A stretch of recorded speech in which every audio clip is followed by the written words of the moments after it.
against the techie, as it seems it was the second time he escaped from the prison. How can you file a complaint against him? Under what section of law? Under what provision? It was several questions. Matrimonial ಇದು ಇದೆ. Whatever it is there. Darshan ಕೇಸಲ್ಲಿ ಎಲ್ಲ FSL report complete ಆಗುತ್ತೆ. ಎಲ್ಲೇ ಹೋಗಿದೆ, ಎಷ್ಟು ಬಂದಿದೆ, ಎಷ್ಟು ರೇಣುಕಾಸ್ವಾಮಿ ಕೊಲೆ ಪ್ರಕರಣಕ್ಕೆ ಸಂಬಂಧಿಸಿದ ಹಾಗೆ ತನಿಖೆ ಅಂತಿಮ ಘಟ್ಟವನ್ನು ತಲುಪ್ತಾ ಇದೆ. ಅನೇಕ ಮೌಖಿಕ ಸಾಕ್ಷಿಗಳು, ಸಾಂದರ್ಭಿಕ ಸಾಕ್ಷಿಗಳು, ಜೊತೆಗೆ ತಾಂತ್ರಿಕ ಸಾಕ್ಷಿಗಳನ್ನು ಈಗಾಗಲೇ ಸಂಗ್ರಹಿಸಲಾಗಿದೆ.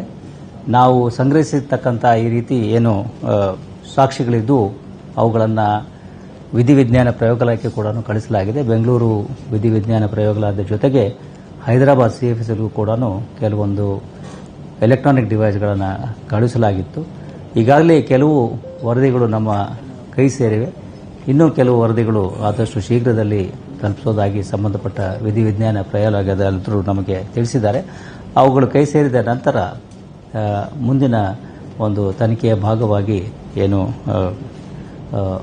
ಕೆಲವೊಂದು ಸ್ಪಷ್ಟೀಕರಣಗಳನ್ನು ಕೇಳುವಾಗಿದ್ದರೆ ಅವುಗಳನ್ನು ಕೇಳಿ ನಂತರದಲ್ಲಿ ಆದಷ್ಟು ಶೀಘ್ರದಲ್ಲಿ ನಾವು ಈ ಪ್ರಕರಣದಲ್ಲಿ ಅಂತಿಮ ವರದಿಯನ್ನು ನ್ಯಾಯಾಲಯಕ್ಕೆ ಸಲ್ಲಿಸ್ತೇವೆ.